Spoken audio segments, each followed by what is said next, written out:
Olá, gatíssimos e gatíssimas, tudo bem?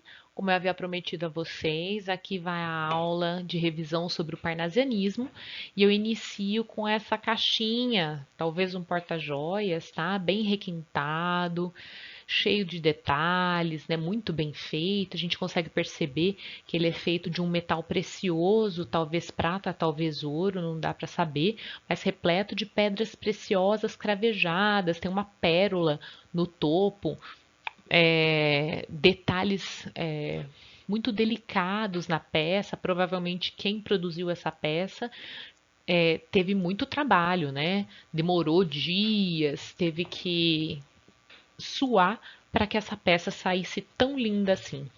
Por que eu falo disso? Porque o parnasianismo, a poesia parnasiana é muito semelhante a essa caixinha. Eu quis fazer aqui uma analogia com vocês. A poesia parnasiana, ela é uma poesia que também demanda muita dedicação, um esforço por parte do poeta, porque a preocupação deles não é trabalhar o conteúdo, mas sim a forma, a estrutura. Quando a gente olha para essa caixinha, quase que a gente esquece, né? Passa despercebido o que talvez haja dentro dela. Eu não consigo me preocupar aqui olhando para ela com o que ela contém. Por quê? Porque ela por si só é linda. Então, até esqueço disso. A poesia parnasiana, ela tem um pouquinho essa pegada, né, de não ter preocupação com o conteúdo, ou seja, com a temática. A temática não é primeiro plano. O primeiro plano é a estrutura, é o ritmo, é a sonoridade dessa poesia, é a construção estrutural e formal desse poema. É com isso que o poeta parnasiano vai se preocupar. E o parnasianismo ele vai surgir. Ele surge primeiramente na França, em 1866, mas o nome parnasianismo vem lá da Grécia Antiga, né? Vem do Monte Parnaso, que era, diz na mitologia, que era a morada do deus Apolo, das ninfas. E Deus Apolo era o deus da arte. Então, olha só como é que eles vão buscar, até no título da escola literária, no nome da escola literária, vão buscar lá na antiguidade clássica, lá na Grécia, elementos para poder produzir a sua poesia, tá bom? A gente consegue perceber, inclusive, dentro de vários poemas parnasianos, elementos da Grécia Antiga, fazendo referência à mitologia, por exemplo. Tá? Então, é um ponto bem importante aqui para a construção da poesia grega. Então, primeira coisa, preocupação com o formal estrutural, arte, poema, poema é arte e arte tem que ser bela, é isso. Poema não serve para falar de problemas, não quero saber sobre problemas sociais. Minha preocupação é trazer brilho aos olhos da pessoa que ler esse poema, tal qual para a pessoa que vê essa caixinha.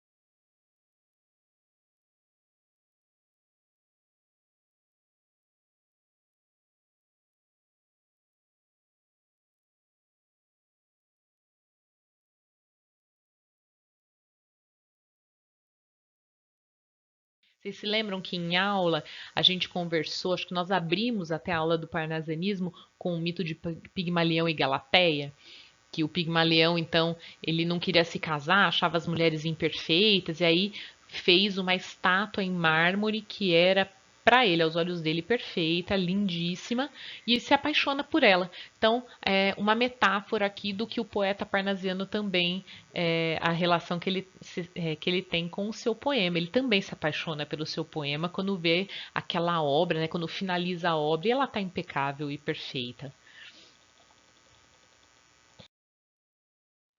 Bom, pessoal, para a gente entender melhor o parnasianismo, é legal pensar no contexto histórico e cultural da época, que é a segunda metade do século XIX, em que a segunda revolução industrial já se consolidou, as cidades estão crescendo vertiginosamente, a população dos campos, né, os camponeses, estão se mudando para as cidades para conseguir emprego nas grandes fábricas, a maquinofatura está instaurada efetivamente. E aí, os burgueses, que são esses que movimentam, né, que fazem girar a economia nesse período, estão ganhando muito dinheiro e estão realizando seus desejos materiais, comprando automóveis e casas, né? E se vestindo bem, indo ao cinema, que é uma grande novidade aí do finalzinho do século XIX. Então, eles estão curtindo e para eles, então, isso vai ser chamado de Belle Époque. É uma bela época, realmente. Para quem tem dinheiro, sempre é uma bela época. Então, a arte também vai corresponder a essas a esse olhar burguês e a essa movimentação nova da sociedade. Então, a gente vai ver o surgimento da Art Nouveau, que é a arte nova. É essa arte que vem, ela está estreitamente associada à vida cotidiana urbana. Ela vem influenciar as artes plásticas, a arquitetura, o design. É algo interessante para esse período aqui, né, que dialoga com esse contexto histórico. E o parnasianismo, que é a arte, também vai para esse viés. Não vai se preocupar com problemas sociais, porque essa não é a intenção do momento, não é a preocupação dos burgueses. E vai trazer como temática as coisas fúteis, coisas, né, que não demandam atenção nem sentimentalismos, como vai ser a descrever objetos, por exemplo, ou até mesmo descrever pessoas ou ambientes, tá? Para que a arte tenha a ver com essas necessidades da burguesia da época. Bom, aqui está o poeminha que eu separei para vocês, Vaso Chinês, do Alberto de Oliveira, que é um dos três principais poetas parnasianos brasileiros. E pelo título a gente já consegue imaginar o que, que ele vai fazer no poema, né? Descrever um vaso chinês. É exatamente isso que ele faz. Ele vai trazer a descrição do que ele vê e traz de leitura mesmo desse objeto artístico que é um vaso chinês. Eu não vou ler o poema inteiro, vou deixar para vocês fazerem isso num outro momento, mas vou falar um pouquinho então da estrutura desse poema, tá? A gente olhando assim já percebe que a estrutura dele é de soneto. Nós temos 4 estrofes, as duas primeiras de 4 versos cada, as duas últimas de 3 versos cada, e como um bom soneto tradicional, lógico que os versos são decassílabos, e aí vocês podem me acompanhar, vou mostrando aqui para vocês. Vou fazer só com os 2 primeiros versos, olhem lá. Estranho, mi, moi, que a gente tem uma elisão, né? Aquele vaso. Vi o. A gente vai até a última tônica. Então vamos contar? 1, 2, 3, 4, 5, 6, 7, 8, 9, 10. E aqui mais um, só para confirmar. Casual. Mentiu. Olha, mentiu. Aqui já tem também uma elisão. Uma vez. De um, mais uma elisão. Perfumado. 1, 2, 3, 4, 5, 6, 7, 8, 9, 10, que o Má é a última tônica. Então, versos decassílabos, se vocês forem metrificar o poema todo, vocês vão identificar isso, tá bom? Nós temos rimas também, uma preocupação importante do Alberto de Oliveira aqui, e ele busca algumas rimas ricas e faz com bastante eloquência. Olha lá, o primeiro verso rimando com o terceiro da primeira estrofe tá viu com luzidio. Que interessante, gente. Ele está rimando com 3 classes de palavras diferentes. Vi é do verbo ver, o é um pronome oblíquo e luzidio é adjetivo. Ele conseguiu fazer com que o casamento de viu rimasse com o adjetivo luzidio. É uma sacada absurda, né? O cara realmente tem que trabalhar muito em cima do poema, bem poeta parnasiano. Lá no final, no último verso, na última estrofe, isso também vai acontecer, quando ele fala que a arte em pintá-la, a gente acaso vendo-a, olha lá, novamente o verbo ver com o pronome oblíquo a, e o último verso, de olhos cortados, a feição de amêndoa.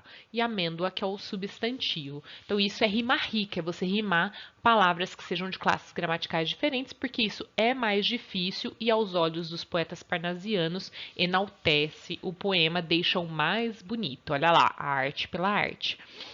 Nós temos Elisão, que nós fomos mostrando aí quando eu fui metrificando, né, os versos, e o enjambemã. O enjambemã é quando eu começo com uma ideia em um verso e termino no verso de baixo. O verso sintaticamente, um verso sintaticamente depende do outro. Então, também na primeira estrofe a gente tem casualmente, uma vez, de um perfumado contador sobre o mármore luzidio. Percebam, o segundo verso acaba em perfumado. Só que sintaticamente, perfumado está qualificando contador, que é tipo uma penteadeira. E contador está no verso de baixo, está no terceiro verso. Então, eles estão ligados sintaticamente, um depende do outro. Por isso, a gente tem um jambemã. Se vocês forem observar, no segundo e terceiro versos de cada uma das estrofes, isso acontece. Então, também é outra preocupação formal e estrutural do poeta para que o poema ficasse, né, bonito e tal, bem construído. Então, a gente percebe aqui uma poesia de elevado nível vocabular, uma retomada do racionalismo, ou seja, deixa-se de lado o subjetivismo, o sentimentalismo próprios lá do romantismo. O poeta não vai falar de si mesmo, está falando de um objeto frio.